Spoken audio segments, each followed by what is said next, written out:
Hello दोस्तों, video में आपका स्वागत है। मैं हूं राकेश कुमार और आप देख रहे हैं GIS हिंदी। दोस्तों, आज जो हमारी प्रश्नावली है वो है 1.4। आज हम प्रश्नावली 1.4 को हल करना सीखेंगे। लेकिन दोस्तों, इस प्रश्नावली को हल करने से पहले हमें इससे जुड़े कुछ गुणों को समझना ज़रूरी है। उन गुणों को समझने के बाद ये प्रश्नावली हमारे लिए बहुत ही ईजी हो जाएगी, आपको बहुत ही ईजी लगेगी, बिल्कुल आसान हो जाएगा। तो दोस्तों, वीडियो को शुरू करने से पहले अगर आपने अभी तक इस चैनल को सब्सक्राइब नहीं किया है तो प्लीज़ इस चैनल को सब्सक्राइब करें, साथ ही बेल आइकॉन को भी दबा दें ताकि जब भी मैं कोई नई वीडियो डालूँगा तो आपको तुरंत उसकी नोटिफिकेशन मिल जाएगी। ठीक है दोस्तों, तो चलिए वीडियो को शुरू करते हैं। दोस्तों, इसमें सबसे पहले है पूर्णांकों का विभाजन। ये देख सकते हैं आप, पूर्णांकों का विभाजन। दोस्तों, पिछली प्रश्नावली में जो हमने किया था उसमें हमने किया था पूर्णांकों का गुणन, उसमें गुणा की थी हमने, ठीक है। लेकिन इस बार हमें क्या करना है, भाग करना है। आप जानते ही हैं कि जो गुणा है वो एकदम विपरीत है किसके, विभाजन के, मतलब भाग के। गुणा एकदम भाग के विपरीत है। आप यहाँ पे देख सकते हैं 3 गुणा 5 बराबर 15, ठीक है। 3 पंजे 15 होता है। अब इसका जब आप भाग करेंगे, आप इसको ऐसे करेंगे कि 15 में इस 5 से भाग कीजिए। इस 15 में इस 5 से भाग करने पे आपको क्या मिल रहा है, ये 3 वापस मिल जा रहा है। तो ये उसकी एकदम से उल्टी या विपरीत संक्रिया होती है, ठीक है। भाग करना गुणा की एकदम विपरीत संक्रिया होती है, ठीक है। अब इसको हम समझते हैं क्योंकि हमें यहाँ पे भाग सीखना है सिर्फ फ़िलहाल। आगे बढ़ते हैं इसमें। दोस्तों, आपको जो इसमें सीखना है ये गुण सीखना है आपको इसमें। ये देखो यहाँ पे 12 को भाग किया 2 से, 2 छक्के 12, ये आगे 6। लेकिन आपको यहाँ पे ध्यान रखना है निशान का, प्लस का आएगा कि माइनस का आएगा।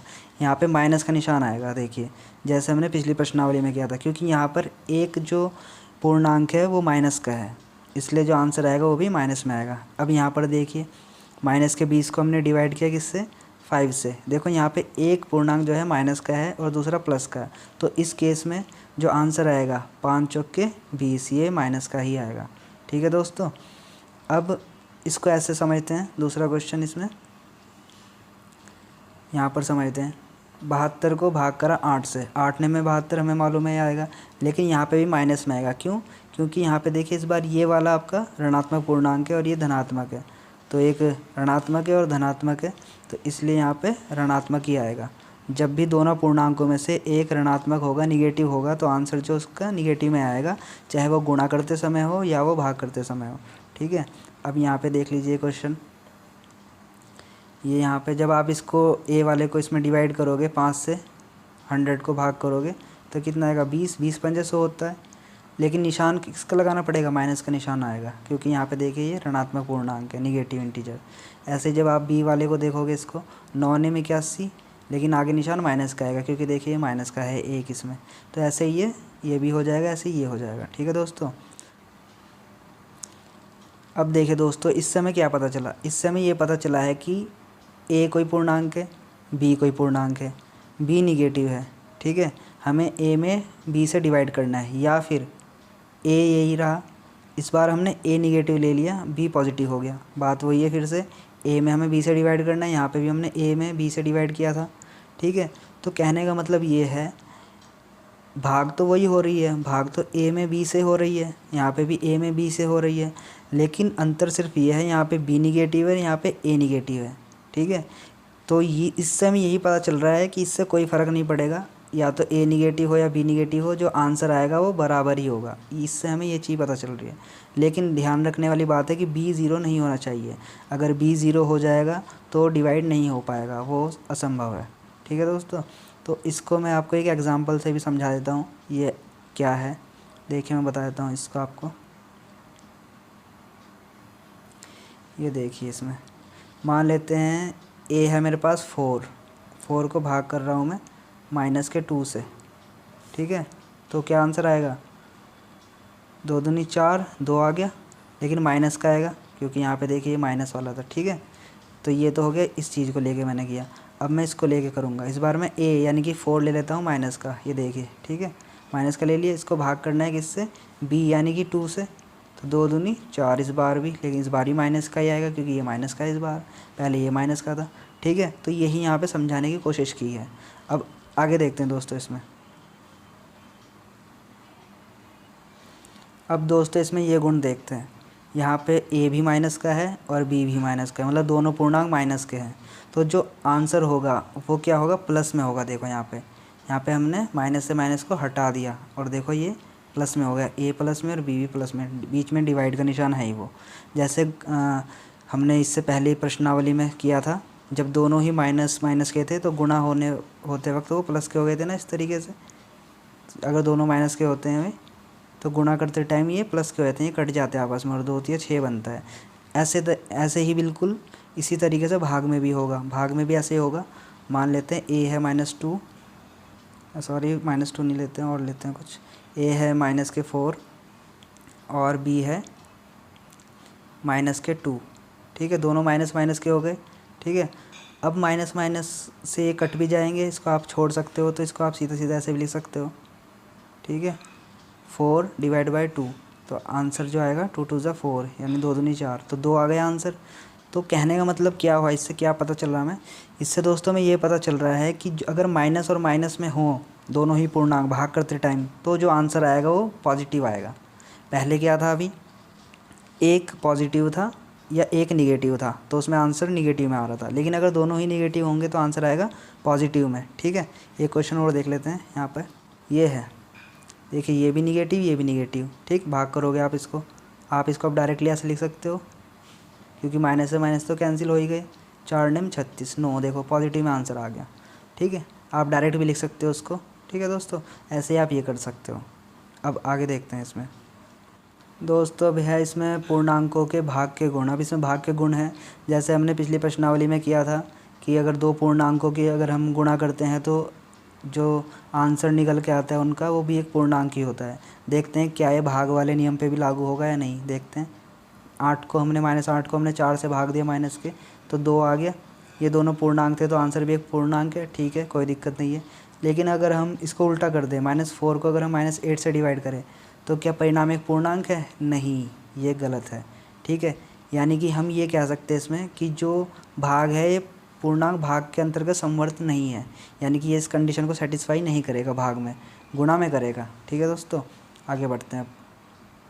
दोस्तों अब एक नियम ये समझ लीजिए, यहाँ पर ए दिखाया गया है, ए में किससे भाग करना है? 1 से।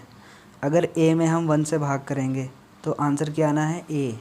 ठीक है, एक बार ध्यान से देख लीजिए इसको। और अगर हम ए क्या है? कोई पूर्णांक है, किसी भी पूर्णांक में अगर हम 1 से भाग करते हैं तो वही पूर्णांक आ जाएगा, ऐसे का ऐसे ही। ठीक है, इसके एग्जाम्पल दिखा देता हूँ, ये देख लीजिए एग्जाम्पल। 11 एक पूर्णांक है माइनस के, इसमें 1 से भाग के तो माइनस के 11 ही आना है। -37 एक पूर्णांक है, इसमें 1 से भाग करेंगे तो -37 ही आना है। ठीक है दोस्तों, तो ये है ये नियम। ऐसे यहाँ पे देख लीजिए, -13 को 1 से भाग के तो -13 ही आना है, -48 को 1 से भाग के तो -48 ही आंसर आना है। ठीक है, अब आगे देखते हैं दोस्तों और क्या बचा है इसमें। दोस्तों अब दिया हुआ है कि अगर हम -1 से भाग करें तब क्या होगा। दोस्तों डिपेंड करेगा पूर्णांक है क्या, जैसे कि -8 है, -8 को अगर आप -1 से भाग करोगे तो आना तो 8 ही है, लेकिन अब देखना है कि 8 प्लस का आएगा या माइनस का आएगा। देखो क्योंकि पहला पूर्णांक भी माइनस का है और ये भी माइनस का है, तो माइनस से माइनस कैंसिल हो जाते हैं, तो 1 8 8, 8 का 8 आ जाएगा पॉजिटिव। लेकिन यहाँ पे 11 प्लस का है और ये माइनस तो 1 है ही है, तो इसको जब भाग करोगे 11 कम 11, और क्योंकि एक ऋणात्मक है तो यहाँ पे इसलिए -11 आएगा। अगर दोनों ही ऋणात्मक होते तो माइनस से माइनस कट जाता वो। ठीक है, तो ये 1 से करने का तरीका ये है। ऐसे ही -25 और -1 से डिवाइड करोगे तो प्लस का 25 आएगा। ठीक है, -37 -1 यहाँ पे प्लस का 37 आएगा। ठीक है, तो दोस्तों इस तरीके से ये कुछ जो गुण थे, बेसिक चीज़ें थी, हमने सीख लिए। अब इसकी प्रश्नावली करते हैं। ठीक है दोस्तों, चलिए दोस्तों प्रश्नावली शुरू करते हैं। प्रश्नावली 1.4। दोस्तों इसमें सबसे पहला क्वेश्चन देखते हैं। इसमें क्योंकि अभी हमने इसके गुण पढ़ लिए हैं तो अब आपको बहुत आसानी होगी क्वेश्चन को करने में। तो पहला क्वेश्चन इसका देखते हैं, ए वाला। ये ए वाले क्वेश्चन में क्या कहा है, देखो भाग करना है सीधा सीधा, तो इसको भाग करना है। 10 तिया 30, 3 आ गया। अब देखना ये है कि 3 प्लस का आएगा कि माइनस का आएगा। देखो मैंने कहा था कि अगर दोनों में से कोई भी एक निगेटिव हो तो आंसर निगेटिव में आएगा, अगर दोनों ही निगेटिव हो तो आंसर पॉजिटिव में आएगा। ये अभी हमने पीछे देखा है। तो यहाँ पे केवल एक निगेटिव है तो आंसर किस में आएगा, निगेटिव में, तो माइनस के 3 आ जाएगा इसका आंसर। ठीक है, अब दूसरा देखते हैं इसमें बी वाला।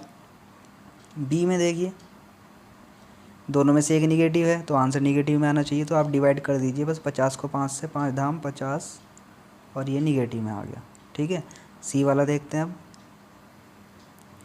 सी वाले में देखिए दोस्तों इसमें दोनों ही निगेटिव है, ये भी निगेटिव है और ये भी निगेटिव है, तो दोनों निगेटिव निगेटिव कैंसिल हो जाते हैं, मैंने बताया था। तो आप सीधा सीधा इसको डिवाइड कर लो, 9 चौक 36, बस 4 प्लस का रहेगा आपका। ठीक है, अगला क्वेश्चन देखते हैं। ये देखिए दोस्तों इसमें भी दोनों निगेटिव हैं। ठीक है, जब दोनों निगेटिव हैं तो वही 49 को 49 से भाग करेंगे तो एक आएगा। सॉरी, इसमें एक निगेटिव है ये वाला और ये पॉजिटिव है, तो जब एक निगेटिव होगा तो माइनस आ जाएगा। 49 का 49 और एक निगेटिव होने की वजह से -1। ठीक है दोस्तों, अगला देखते हैं इसमें ई वाला क्वेश्चन। ई वाला क्वेश्चन थोड़ा सा अलग है, इसको मैं आपको सॉल्व करके बता देता हूँ आगे पेज पे। ये देखिए दोस्तों, ये मैंने क्वेश्चन लिख लिया है, इसको समझिए। 13 को भाग करना है, ब्रैकेट -2 + 1। सबसे पहले दोस्तों ब्रैकेट सॉल्व करेंगे इसका। ठीक है, ऐसे क्वेश्चन के पहले ब्रैकेट सॉल्व करते हैं। आपने नियम पढ़ा भी होगा बोर्ड मास 5th क्लास में, तो उस नियम से करेंगे। तो ब्रैकेट ओपन करते हैं, तो मैंने बताया था प्लस माइनस, यहाँ पे देखो एक ये है माइनस का, ये है प्लस का, प्लस माइनस माइनस मतलब घट जाएंगे, 2 में से एक गया, एक बचा। लेकिन बात ये करते हैं कि आगे निशान क्या आएगा। निशान वो आएगा जो इन दोनों में बड़ा है। बड़ा कौन दिख रहा है, 2, तो 2 के आगे क्या निशान है, माइनस का, तो माइनस का निशान यहाँ पे आएगा। ठीक है, तो अब कहने का मतलब 13 को हमें भाग करनी है किससे, -1 से। अभी हमने पीछे पढ़ा था कि 13 को 1 से भाग करेंगे तो 13 1 से किसी को भी भाग करेंगे तो वही पूर्णांक आ जाएगा, 13 ही आ जाएगा। तो निशान कौन सा आएगा, क्योंकि माइनस वाले से कर रहे हैं, एक इनमें माइनस का है तो माइनस का निशान आएगा। ठीक है, तो -13 आ गया, ये आंसर है इसका। ठीक है दोस्तों, अगला क्वेश्चन देखते हैं अब। दोस्तों अब ये क्वेश्चन देखते हैं एफ़। ठीक है, इसमें क्या करना है हमें, इसमें हमें 0 को भाग करना है -12 से। दोस्तों इस टाइप के क्वेश्चन देखिए, इसमें ज़रूरी नहीं कि -12 ही हो, यहाँ पे कुछ भी हो सकता है। 0 में जब आप किसी भी नंबर से भाग करेंगे तो उसका आंसर 0 ही आएगा, ये आपको ध्यान रखना है बस। 0 में जब हम किसी से भी भाग करते हैं, किसी भी नंबर से, किसी पूर्णांक से, तो आंसर उसका 0 ही आएगा। ठीक है, आगे बढ़ते हैं अब। दोस्तों अब ये क्वेश्चन देखिए जी वाला। इस क्वेश्चन को मैं आपको अलग से करके बताता हूँ। ये देखिए दोस्तों, मैंने क्वेश्चन लिख लिया है, अब समझिए। सबसे पहले ये तो ऐसे ही रहेगा, -31 भाग का निशान, ब्रैकेट ओपन करेंगे, -30 हो गया। अब देखो दोस्तों ये प्लस है, ये माइनस है, तो प्लस माइनस माइनस, माइनस का 1। ठीक है, अब यहाँ देखिए -31 और भाग का निशान ऐसे रहा। अब देखिए ये माइनस का, ये माइनस का, माइनस माइनस प्लस, 30 और 1 31, लेकिन निशान क्या रहेगा इस केस में, माइनस का। ठीक है दोस्तों, अब माइनस का 31 और माइनस का 31 को भाग करेंगे तो प्लस का 1 आ जाएगा, क्योंकि माइनस से माइनस कैंसिल हो गया और 31 कम 31 एक बार जाएगा। ठीक है दोस्तों, तो हो गया क्वेश्चन, ऐसे करना था। अगला क्वेश्चन देखते हैं अब। दोस्तों अब ये क्वेश्चन देखते हैं एच वाला। इसमें इसको मैं आपको करके बता देता हूँ। ये देखिए दोस्तों, मैंने क्वेश्चन लिख लिया है। अब देखिए इसको कैसे करना है। सबसे पहले हम ब्रैकेट सॉल्व करेंगे, 12 तिया 36। देखो 3 आया माइनस का, क्योंकि देखो इनमें एक माइनस का है और एक प्लस का है, तो इस केस में माइनस का आएगा, जो भी आंसर आएगा। 12 तिया 36 माइनस का आ गया। अब भाग 3 बाहर जो बचा हुआ था ये, इसको मैंने लिख लिया। अब 3 से 3 को भाग करेंगे तो कितना आएगा, 1, लेकिन निशान रहेगा माइनस का, क्योंकि एक माइनस का है और एक प्लस का है यहाँ पे पूर्णांक। तो अगर दोनों में से एक हो, मतलब दोनों में से एक माइनस हो, तो आंसर माइनस में आएगा। तो दोस्तों ये क्वेश्चन हो जाता है। अगला क्वेश्चन देखते हैं अब। दोस्तों आई क्वेश्चन देखिए, ये इसको मैं आपको यहीं पे करके बता देता हूँ। इसमें दोस्तों पहले ब्रैकेट सॉल्व होंगे दोनों साइड ही, तो मैं करके दिखा रहा हूँ। इधर की साइड देखो, ये एक माइनस का है, ये प्लस का है। जब माइनस प्लस है तो घट जाएगा, 6 में से 5 गया 1, लेकिन डिपेंड करेगा कि एक किसका बचेगा, प्लस का होगा कि माइनस का होगा। अब ये देखेंगे हम, इन दोनों में बड़ा कौन है, 6 दिख रहा है बड़ा, तो 6 के आगे माइनस है, तो यहाँ पे माइनस का 1 बचेगा। ठीक है, बीच में क्या है इनके, डिवाइड मैंने ये वाला यहाँ पर नीचे लिख दिया डिवाइड। फिर इधर की साइड देखिए, एक माइनस का एक प्लस का है, तो इसमें भी घटेगा, 2 में से 1 गया तो बच गया कितना, 1, लेकिन निशान रहेगा माइनस का। क्यों? क्योंकि ये बड़ा है, इसके आगे ही माइनस का है, ठीक है, वही निशान आ गया। अब हम क्या करेंगे, अब देखो ये भी -1 है और ये भी -1 है, दोनों को क्या करना है, डिवाइड। बीच में क्या है, डिवाइड। -1 को -1 से डिवाइड करेंगे तो 1 ही आएगा, और 1 आएगा प्लस का। क्यों? क्योंकि इधर भी माइनस है, ये भी माइनस वाला, ये भी माइनस वाला, ठीक है दोस्तों। तो ये भी क्वेश्चन आपका सॉल्व है। आगे देखते हैं अब दोस्तों। अब करते हैं हम दूसरा क्वेश्चन। इस क्वेश्चन में देखिए, ए, बी और सी के निम्नलिखित मानों में से प्रत्येक के लिए ये इसको सत्यापित करना है। दोस्तों यहाँ पे हमें ए, बी और सी के मान दिए हुए हैं, जो कि जैसा कि आप यहाँ पे देख सकते हैं नीचे। ए का मान दिया है, बी का मान दिया है और सी का मान दिया है। ए का मान है 12, बी का -4, सी का 2। ये मान दिए हुए हैं। ये मान दोस्तों हमें इसमें रखना है। इसमें 2 साइडें हैं, एक है LHS लेफ्ट हैंड साइड, एक है RHS राइट हैंड साइड। इन दोनों में ये ए, बी और सी के मान रखने हैं, और फिर हमें प्रूफ करना है कि ये दोनों इक्वल नहीं है, बराबर नहीं है। बीच में आप देख सकते हैं निशान, ये इक्वल नॉट का निशान है यहाँ पर, बराबर नहीं है। हमें देखना है कि ये बराबर नहीं है, ये हमें प्रूफ करना है, ठीक है दोस्तों। तो ये 2 क्वेश्चन है, ये एक ए है और एक बी है। तो मैंने दोनों क्वेश्चन पहले से करके रखे हैं, तो चलिए उनको समझते हैं। दोस्तों जैसा कि आप देख सकते हैं यहाँ पे मैंने क्वेश्चन पहले से ही करके रखा है। ये यहाँ पे देखिए, ए की वैल्यू दे रखी है 12, बी की -4, सी की 2। दोस्तों ये वैल्यू हमें रखनी है कहाँ पर, इसमें लेफ़्ट हैंड साइड में रखेंगे पहले, ठीक है। पहले लेफ़्ट हैंड साइड में ये वैल्यूज़ रखते हैं। तो देखिए शुरू करते हैं इसको। यहाँ पे देखिए ये लेफ़्ट हैंड साइड है, लेफ़्ट हैंड साइड में क्या लिखा हुआ था, ये देखो मैंने यहाँ पे उतार लिया। ए ये भाग का निशान है, फिर बी प्लस सी ये ब्रैकेट में है। अब देखो वैल्यू रखनी है हमें यहाँ पे, ठीक है। सबसे पहले हम किसकी वैल्यू रखेंगे, ए की वैल्यू कितनी है 12। ये देखिए मैंने 12 लिख दी यहाँ पे, ठीक। भाग का निशान ऐसे ही रहा, ठीक है। ब्रैकेट ऐसे ही रहा, ये ब्रैकेट के अंदर बी की वैल्यू क्या रखनी है -4। ये देखें यहाँ पे, ये मैंने यहाँ पे वैल्यू रख दी -4, फिर प्लस ये रहा प्लस ऐसे ही। फिर सी की वैल्यू कितनी है 2, सी की वैल्यू रख दी मैंने 2, ठीक है दोस्तों। तो ये तो मैंने सारी यहाँ पे वैल्यू रख दी इस वाली लाइन तक, ये समझ में आ गया होगा आपको। अब आगे बढ़ते हैं इसमें। ये 12 का 12 तो ऐसे ही रहा, ये भाग का निशान भी ऐसे ही रहा। यहाँ पर अब क्या किया है, देखिए माइनस का है और ये प्लस का है। जब माइनस और प्लस होते हैं तो क्या हो जाता है, घट जाता है। तो 4 में से 2 गया, बच गया 2। निशान आगे क्या आएगा, जो इनमें बड़ा है। बड़ा क्या दिख रहा है यहाँ पे 4, 4 के आगे कौन सा निशान है, माइनस का, इसलिए यहाँ पे माइनस का निशान आ गया, ठीक है। यहाँ तक हो गया। अब हमें क्या करना है इसके बाद, अब हमें 12 को भाग करना है 2 से। तो सीधी सी बात है, कर लो, 2 छक्के 12, ठीक। निशान क्या आएगा, माइनस का, क्योंकि देखो एक माइनस का है इस पर और एक है प्लस का। तो इस केस में कौन सा निशान आता है, माइनस का। तो ये दोस्तों आ गया left hand side. Left hand side की जो वैल्यू आई है वो आई है -6, ठीक है दोस्तों, -6 वैल्यू आई है। अब हमें करना है राइट हैंड साइड में। राइट हैंड साइड की देखिए ये है, ये हमें उतारना है यहाँ पे, समीकरण जैसा दिया हुआ है, ठीक है। इसको हमने यहाँ पे उतार लिया, ये देखिए। अब इसमें हम वैल्यू रखेंगे, वैल्यू रखना इसमें शुरू करते हैं। सबसे पहले हम इसमें वैल्यू रखते हैं ए की वैल्यू कितनी है 12, ये रख दी हमने। फिर डिवाइड का निशान, बी की वैल्यू कितनी है -4, ये रख दे देखिए हमने, ठीक। फिर प्लस ऐसे रहा बीच में, ये मैंने इसको स्क्वायर ब्रैकेट में डाल दिया क्योंकि अंदर भी एक छोटा ब्रैकेट था, ठीक है। इसके बाद प्लस ऐसे ही रहा, फिर ब्रैकेट में ए की वैल्यू फिर 12, सी की वैल्यू फिर 2, ठीक। सारी वैल्यू रख दी। अब डिवाइड करना शुरू करना है। देखिए यहाँ पे डिवाइड हो रहा है, इसमें 12 को भाग कर रहे हैं हम 4 से, तो 4 तिया 12 आ गया। माइनस का आएगा क्योंकि देखो ये 4 माइनस का है एक इसमें। फिर प्लस इधर 2 से 12 को भाग करेंगे तो 2 छक्के 12, इधर 6 आ गया, ठीक है। अब क्या करना है, एक माइनस का 3 है, एक प्लस का 6 है, तो माइनस प्लस माइनस घट जाएगा। 6 में 3 गया, 3 बचा। 3 किसका बचेगा, प्लस का बचेगा कि माइनस का बचेगा, वो डिपेंड करेगा कि कौन सा नंबर बड़ा है। 6 के आगे कौन सा निशान है, प्लस का, इसलिए ये प्लस का है, ठीक है दोस्तों। तो अब इसलिए हम कह सकते हैं एक आया -6, एक आया 3, तो ये दोनों LHS इक्वल नॉट RHS, ये दोनों बराबर नहीं है, तो ये प्रूफ हो जाता है, ठीक है। ऐसे ही अब इसका बी पॉइंट देखते हैं। ये तो अभी हमने ए किया, अब इसका बी पॉइंट देखेंगे दोस्तों। अब देखते हैं इसका बी पॉइंट। वही है दोस्तों, वैल्यू इसमें चेंज है इस बार। ए की वैल्यू -10 है, बी की वैल्यू 1 है, सी की वैल्यू भी 1 है। तो सवाल वही है, LHS मैंने लिख लिया है पहले की तरह ही, बस हमें क्या करनी है, इसकी वैल्यू रखनी है, ठीक। तो सबसे पहले वैल्यू रखेंगे हम इस ए की वैल्यू कितनी -10, ये मैंने रख दी यहाँ पे। फिर भाग का निशान ये लगा हुआ है यहाँ पे। फिर ब्रैकेट में बी की वैल्यू 1 है और सी की वैल्यू 1 है, ये वैल्यूज़ रख दी। अब आगे सॉल्व करते हैं। -10 देखो ऐसे ही रहा, डिवाइड का निशान भी ऐसे ही रहा। फिर इधर क्या हो रहा है, एक और एक जुड़ जाएगा 2 बन गया, ठीक है, एक और एक 2।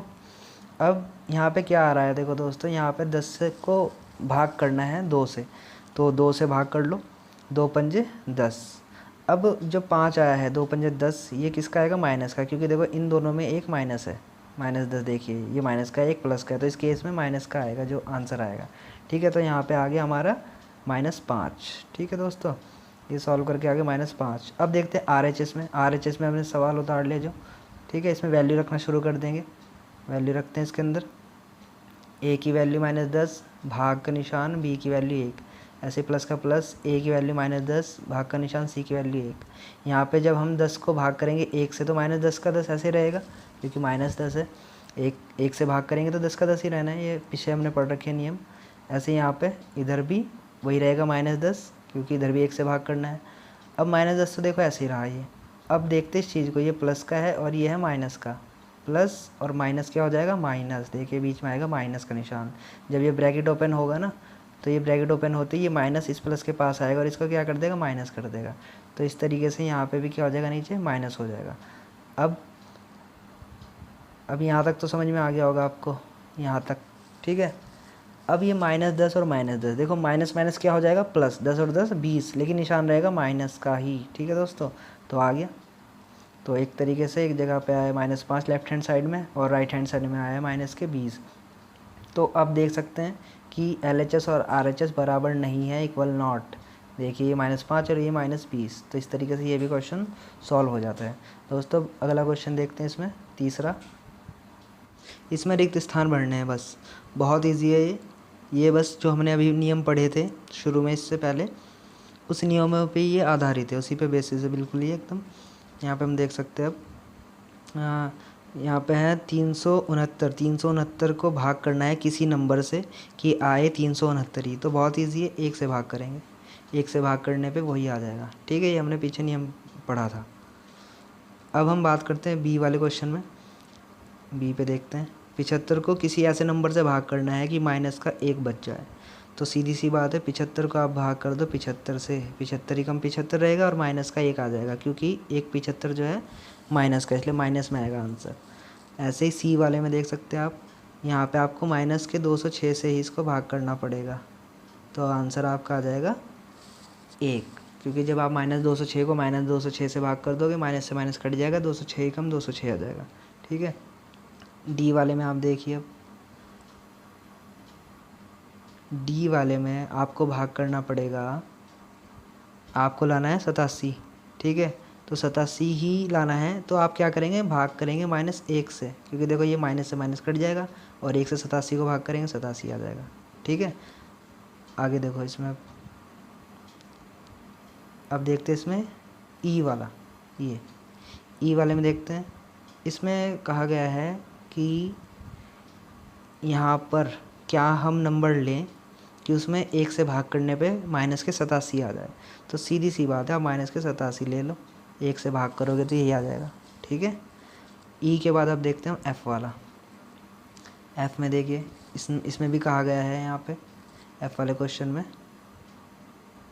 यहाँ पे इसमें कहा गया है कि यहाँ पे क्या नंबर लें कि 48 से इसको भाग करके -1 आ जाए। तो आप यहाँ पे लो माइनस के 48, क्योंकि 48 ही कम 48, और माइनस का है जो यहाँ पे हमने लिया है वो यहाँ पे आ गया इसके साथ। ठीक, अब अगला क्वेश्चन देखते हैं। इसमें एफ़ के बाद आता है आपका जी वाले क्वेश्चन में देखो, यहाँ पे क्या करना है, किसी ऐसे नंबर से भाग करना है कि भाग करके आ जाए -2। तो देखो 10 से भाग करोगे आप तो 10 दूनी 20, ठीक है, 10 दूनी 20 आ गए, 2 आ गए, लेकिन आपको माइनस भी दिखाना है, तो यहाँ पे आप माइनस का ले लेते हैं इसको। ठीक है, तो माइनस के 10 आ गया, 10 दूनी 20 और माइनस भी आ गया। और देखते हैं इसमें जी के बाद आता है आपका एच में क्या करना है, किसी ऐसे नंबर को यहाँ पे हमें लिखना है, ऐसे पूर्णांक को लिखना है जिसको 4 से भाग करने पे माइनस के 3 आए। तो 4 तिया 12 होता है देखो, तो यहाँ पे आप ले लो माइनस के 12, तो 4 तिया 12 और माइनस ही आ ही जाएगा यहाँ पे ये वाला।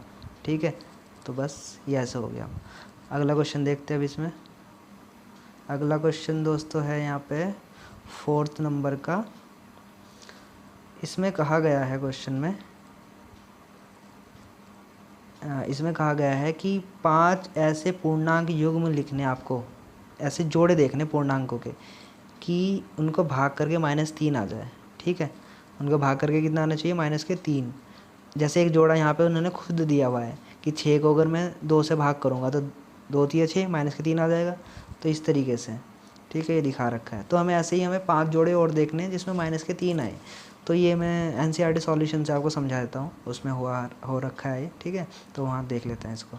ये देखिए दोस्तों, पहला ये देखिए, एक जोड़ा जो हमें मिला है वो ये है। -6 को आप 2 से भाग कर दो, 2 तिया 6, माइनस है उसमें, एक तो ये हो गया, ठीक है। अब दूसरा जोड़ा आप ये ले सकते हैं। 9 को आपने -3 से भाग कर दिया, तब भी 3 तिया 9, -3 आ ही गया। तीसरा जोड़ा देखते हैं इसमें हम। तीसरा जोड़ा एक ये है, आप 12 को -4 से भाग कर दीजिए, 4 तिया 12, तब भी आ गया। फिर ऐसे ही आपको इसमें चौथा जोड़ा जो है, आप -9 को 3 से भाग कर दीजिए, 3 तिया -9। एक और देख लेते हैं बस लास्ट, पाँचवा, ये लीजिए, -15 को 5 से भाग कर दीजिए, 5 तिया 15। तो ये है, बस बिल्कुल ईजी है, इसमें कोई दिक्कत नहीं है। अब अगला क्वेश्चन देखते हैं। अब देखते हैं हम दोस्तों 5वां क्वेश्चन।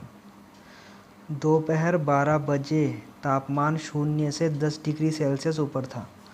मतलब कि दोपहर 12 बजे तक जो टेम्परेचर था वो था 10 डिग्री सेल्सियस। यदि यह आधी रात तक 2 डिग्री सेल्सियस प्रति घंटे की दर से कम होता है।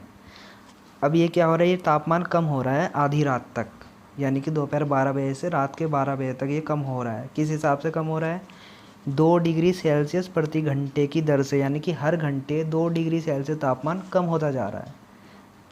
तो किस समय तापमान 0 से 8 डिग्री नीचे होगा। तो हमें बताना है कि वो टाइम क्या होगा जब जो तापमान है ये 0 से 8 डिग्री सेल्सियस नीचे होगा, यानी कि -8 डिग्री हो जाएगा, हम ये कह सकते हैं, ठीक है। आधी रात को तापमान क्या होगा, और आधी रात को, जब आधी रात हो जाएगी मतलब पूरे 12 बज जाएंगे, तब तापमान क्या होगा, ठीक है दोस्तों। क्वेश्चन आपको समझ में आ गया, ठीक। अब इसको मैं आपको NCERT सॉल्यूशन से करके दिखाता हूँ, समझा देता हूँ, उसमें ऑलरेडी हुआ है। चलो देखते हैं उसको। ये देखिए दोस्तों, सबसे यहाँ से शुरू होगा ये। तापमान घटा 2 डिग्री सेल्सियस। 2 डिग्री सेल्सियस तापमान कितनी देर में घट रहा है, 1 घंटे में, ठीक। अगर तापमान हमें घटाना केवल 1 डिग्री सेल्सियस, तो वो कितने घंटे में घटेगा, आधे घंटे में। क्योंकि अगर 1 घंटे में 2 डिग्री सेल्सियस तापमान घट रहा है, तो आधे घंटे में कितना घटेगा, 1 डिग्री सेल्सियस, ठीक है। ये क्लियर है यहाँ पे। अब हमें जो तापमान देखना है वो देखना है हमें जो 10 डिग्री सेल्सियस है तापमान, और हमें 10 से भी नीचे लेके आना है, मतलब हमें लेके आना है -8 डिग्री। इतना तापमान हमें नीचे लेके आना है, मतलब, ठीक है, इतना तापमान लाना है नीचे, यहाँ से यहाँ तक का, ठीक। मैं आपको इसमें एक वो दिखा देता हूँ, नंबर लाइन, उससे आप अच्छे समझ जाएंगे कि हमें कितना तापमान उसको लेना पड़ेगा। ये देखिए दोस्तों, इसमें आपको क्या करना है, यहाँ पर 10 डिग्री है टेम्परेचर, आपको यहाँ से भी और 0 से 8 डिग्री पे लेके आना है। तो आपको कितना नंबर देखने पड़ेंगे, कितना सफ़र तय किया इस टेम्परेचर ने। यहाँ पे आप देख सकते हैं 1 2 3 4 5 6 7 8 9 10। देखो दोस्तों, ये 10 तो यहाँ तक हो ही गया, ठीक। अब इससे नीचे और हम कितना लेके जा रहे हैं, 1 2 3 4 5 6 7 8, यानी कि 10 इधर हो गया टेम्परेचर, बीच में तो 0 इसको छोड़ दो, और 8 डिग्री इधर हो गया, ठीक है। तो आपको टोटल 18 डिग्री टेम्परेचर दिखाना है, ठीक है। टोटल कितना टेम्परेचर दिखाना है आपको, 18 डिग्री टेम्परेचर, ठीक। कि 18 डिग्री टेम्परेचर कम हो रहा है, यानी कि यहाँ से सीधा जब आप इस 10 से सीधा यहाँ तक आओगे तो 18 डिग्री टेम्परेचर आपका जो है कम होना है। तो उसी को देखते हैं। इसलिए देखो दोस्तों, यहाँ पे क्या दिया गया है, तापमान घटा 18 डिग्री सेल्सियस। 18 डिग्री इसलिए लिया हमने क्योंकि तापमान को 10 डिग्री से हमें वापस 8 डिग्री पे लेके आना है, 0 से भी नीचे लेके आना है, -8 डिग्री पे। तो टोटल तापमान कितना हो जाएगा, 10 और 8 18, जैसे कि मैंने अभी आपको बताया। तो उसी के आधार पे इस तरीके से आप देख सकते हैं कि कितना समय लगेगा। हमें पता है कि 1 डिग्री सेल्सियस के लिए आधा घंटा लग रहा है, तो 18 के लिए कितना लगेगा, आधा घंटा गुणा 18। तो इनकी गुणा कर लेंगे, इसको डिवाइड कर लेंगे, 2 निम में 18, 9 आ गया, तो 9 घंटा, यानी कि 10 डिग्री से -8 डिग्री टेम्परेचर लाने तक 9 घंटा लग रहा है, ठीक। अब देखना ये है कि जो 9 घंटा लग रहा है, ये कितना टाइम बन रहा है, तो समय हम ऐसे निकाल सकते हैं, कुल समय 12 बजे से शुरू हुआ था, 9 घंटे उसमें और ऐड कर दो, 21 घंटे। 21 घंटे को 9 बजे ही बोल सकते हैं हम, क्योंकि 12 के बाद जब 9 घंटे एक्स्ट्रा होंगे तो 9 ही बज गए एक तरीके से, वो शाम के, रात के, ठीक है। तो रात के 9 बज गए, यानी कि रात 9 बजे तक, रात 9 बजे को टेम्परेचर जो है 0 से कहाँ तक आ जाएगा, -8 डिग्री सेल्सियस तक, ठीक है। अब दोस्तों इसने इसमें आगे कहा हुआ है, आगे इसने कहा है कि आधी रात को टेम्परेचर कितना हो जाएगा। तो आधी रात का इसमें दे नहीं रखा, मैं आपको बताता हूँ दोस्तों यहाँ पे अलग से करके, सॉरी। आधी रात को टेम्परेचर का, आधी रात का तापमान, आधी रात का तापमान दोस्तों देखो आप कैसे निकालोगे, यहाँ पे मैंने लिख दिया, ये यहाँ पे समझिए आप इसको। ये दोस्तों 12 बजे तक आपको देखना है, अब रात के 12 बजे तक, 9 बजे तक तो हमें पता चली गया, 9 बजे तक कितना तापमान है, 8 डिग्री सेल्सियस, ठीक है। तो हम इसको कैसे देख सकते हैं, 8 डिग्री तो हो ही गया ये अभी, ठीक है। मैं ऐसे बता देता हूँ, 8 डिग्री तो हो ही गया ये 9 बजे तक का, प्लस इसमें 9 के बाद 3 घंटे आपको और जोड़ने हैं ताकि वो 12 हो जाए पूरे। देखो दोस्तों 9 बजे तक का तापमान पता चली गया हमें, 9 बजे तक का तापमान 8 डिग्री हो गया 9 बजे आके। अब हमें 12 बजे तक का देखना है रात के, यानी कि 3 घंटे उसमें एक्स्ट्रा और जोड़ने हैं। तो हम 3 घंटे में यहाँ पे ले रहा हूँ, ये है वो 3 घंटे। 3 घंटे का तापमान इस 8 डिग्री सेल्सियस में और जोड़ना है हमें। तो 3 घंटे के हिसाब से आपको देखना है कि 1 घंटे में कितना टेम्परेचर हो रहा है, 2 डिग्री। तो 3 घंटे के हिसाब से कितना देखोगे आप, 2 डिग्री से गुणा कर दीजिए, ठीक है।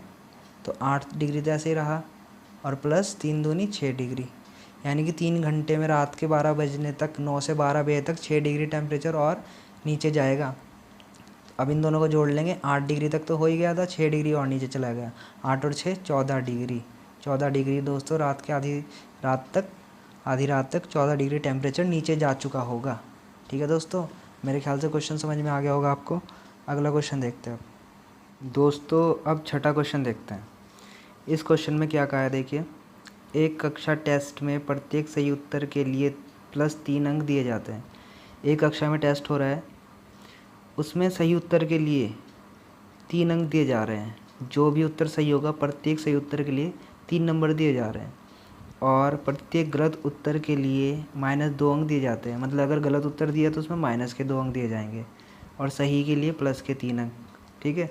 -2 अंक देने का मतलब हो गया 2 अंक काटे जाएंगे, माइनस का मतलब ये हुआ। और किसी प्रश्न को हल करने का प्रयत्न नहीं करने पर कोई अंक नहीं दिया जाता, ठीक है।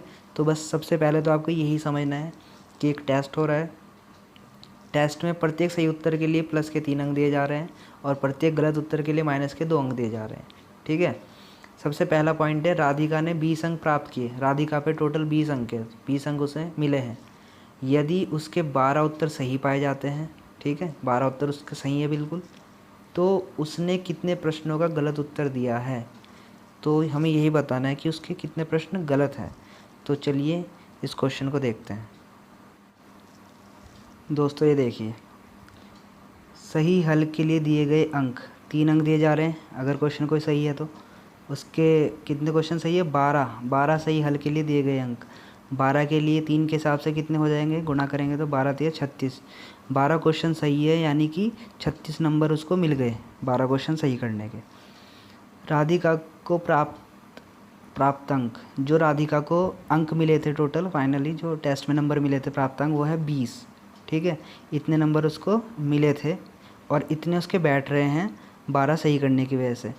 अब देखते हैं कि उसने ऐसे कितने क्वेश्चन गलत किए हैं कि उसके 36 की जगह उसको 20 नंबर मिले हैं, ठीक है। इसको देखो दोस्तों, ऐसे करना है हमें। अगर हमें देखना है कि गलत जो नंबर है उसके प्राप्तांक कितने हैं, गलत नंबर जो हुए थे, या जो गलत क्वेश्चन हुए थे, सॉरी, गलत क्वेश्चन जो हुए थे, गलत हल के लिए प्राप्तांक, यानी कि जो क्वेश्चन गलत हुए थे उसके लिए कितने उसको प्राप्तांक दिए गए थे माइनस में। तो हम ये ऐसे देखेंगे कि जो उसको प्राप्तांक मिले थे, यानी कि 20 को तो पहले लिख देना है, उसमें से किसको घटाएंगे, जो उसके सही हल हुए थे उसके जो नंबर थे 36 को, तो देखो ये घटा दिया। घटाने के बाद क्या आ गया दोस्तों, -16, ठीक, -16 नंबर उसके काटे गए हैं, ठीक है। तो अब हमें देखना है कि जो -16 अंक उसके काटे गए हैं, ये एक्चुअल में कितने क्वेश्चन के नंबर हैं, ठीक है। तो देखते हैं इसको आगे।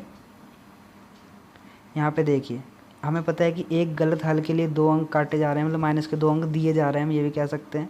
इसलिए गलत हल की संख्या, देखो दोस्तों, जो यहाँ पे हमारा निकला था, ये गलत हल के लिए जो प्राप्त अंक निकला था, उसको हमें भाग करना है जितने नंबर काटे जा रहे हैं, या गलत अंक के लिए जितने नंबर दिए जा रहे हैं, यानी कि -2। जब इससे आप इसको भाग करोगे तो आपका आंसर आ जाएगा 2 अट्ठे 16। तो हम कह सकते हैं राधिका के 8 क्वेश्चन गलत हुए थे, इसलिए उसके नंबर 20 आए, ये वाले। ठीक है, ऐसे ही दूसरा क्वेश्चन है, उसको भी देख लेते हैं। अब इसका सेकंड पॉइंट देखिए दोस्तों, मोहिनी टेस्ट में -5 अंक प्राप्त किए। मोहिनी ने -5 अंक प्राप्त करे टेस्ट में, जबकि उसके 7 तो सही उत्तर थे बिल्कुल। तो हमें ये बताना कितने प्रश्नों का उत्तर उसने गलत किया कि उसके 7 सही होने के बावजूद भी -5 नंबर आए हैं। तो चलिए देखते हैं। दूसरा क्वेश्चन भी दोस्तों ऐसे ही है, इसमें 7 सही हल के लिए प्राप्तांक, प्रत्येक के लिए 3 नंबर मिल रहा है, 7 या 21 नंबर उसको टोटल मिले हैं 7 सही करने के लिए।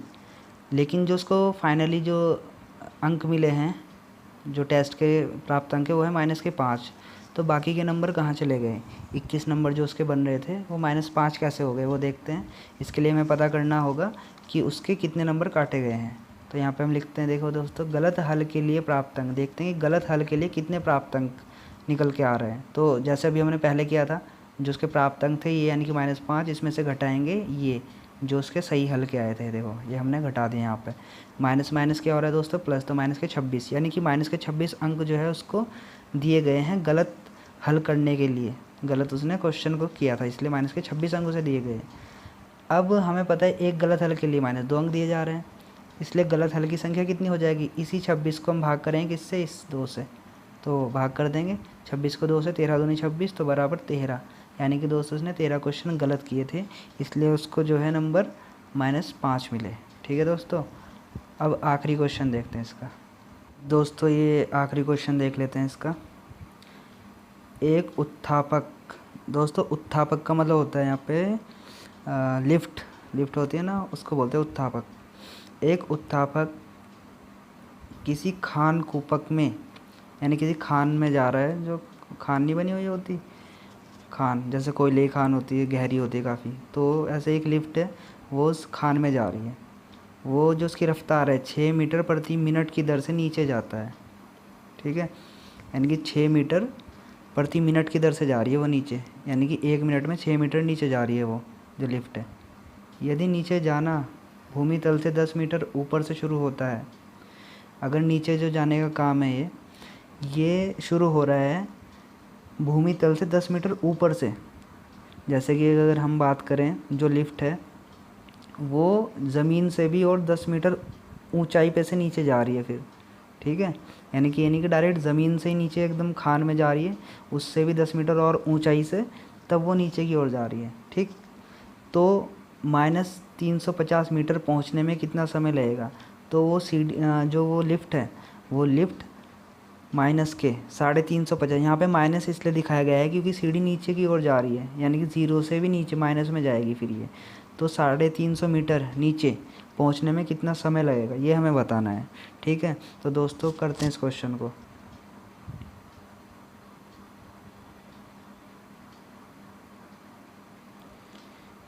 ये देखिए दोस्तों हल, नीचे जाना भूमि तल से ऊपर से शुरू होता है, कितने ऊपर से? 10 मीटर, 10 मीटर ऊपर से फिर नीचे जाएगी वो जो लिफ्ट है। तो कूपक द्वारा तय की गई दूरी, दोस्तों यहाँ पे कूपक की जगह आएगा आपका वो जो लिफ्ट है जिसको उत्थापक का है, तो वो आएगा, ये यहाँ पे गलत कर दिया इसने। तो उसके द्वारा तय की गई दूरी कितनी होगी? देखो 10 तो ऊपर है ही, आप इसको छोड़ दीजिए, आप इसको देख लीजिए फिलहाल डायरेक्टली। यहाँ पे 10 तो है ही, 10 मीटर तो है ही ऊपर का, और साथ में उसको नीचे कितने जाना है? 350 और नीचे जाना है, तो वो दोनों आपस में क्या हो जाएगा? जुड़ जाएगा। ठीक है, 10 मीटर तो वही हो गया जो ऊपर से ज़मीन तक का हिस्सा हो गया।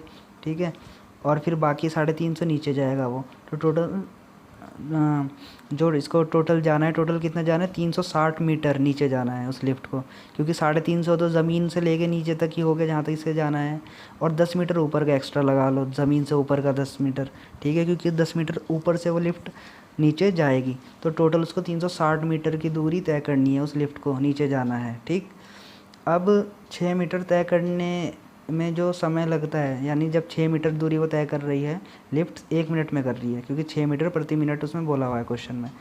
तो 1 मीटर की दूरी तय करने में कितना समय लगेगा? अगर 6 मीटर की दूरी तय करने में 1 मिनट लग रहा है, तो 1 मीटर की दूरी तय करने में कितना समय लगेगा? ये 6 आ जाएगा दोस्त, इसके 1 मिनट के नीचे देखिए, तो 1/6 मिनट, 1/6 मिनट लगेगा 1 मीटर की दूरी तय करने में।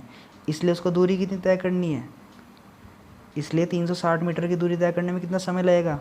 तो हम इसमें 1/6 में गुणा कर देंगे, किससे? 360 से, ठीक है, 360 मीटर से। तो इसको जब हम डिवाइड करेंगे, 6 6 36 और 0 की 0, 60 मिनट। कितने मिनट लगेगा? 60 मिनट। 60 मिनट का मतलब होता है दोस्तों 1 घंटा, यानी कि टोटल उसको 360 मीटर की दूरी तय करने में 1 घंटा लग रहा है। ठीक है दोस्तों, अभी आगे और है इसमें थोड़ा। इस प्रकार 1 घंटे में तय की गई दूरी, यहाँ पे 350 नहीं है, यहाँ पे आपका 360 आएगा मीटर होगी आंसर। ठीक है दोस्तों अगर वीडियो अच्छी लगी है तो लाइक भी करें, शेयर कमेंट करें, और मुझे बताएं मैं किस और टॉपिक पे आप चाह रहे हैं वीडियो बनाऊं, इसमें मैथ्स में या साइंस में, 10th तक क्लास के। ठीक है दोस्तों, तो वीडियो को देखने के लिए दोस्तों आप सभी का धन्यवाद। अगली वीडियो में मिलते हैं, ठीक है।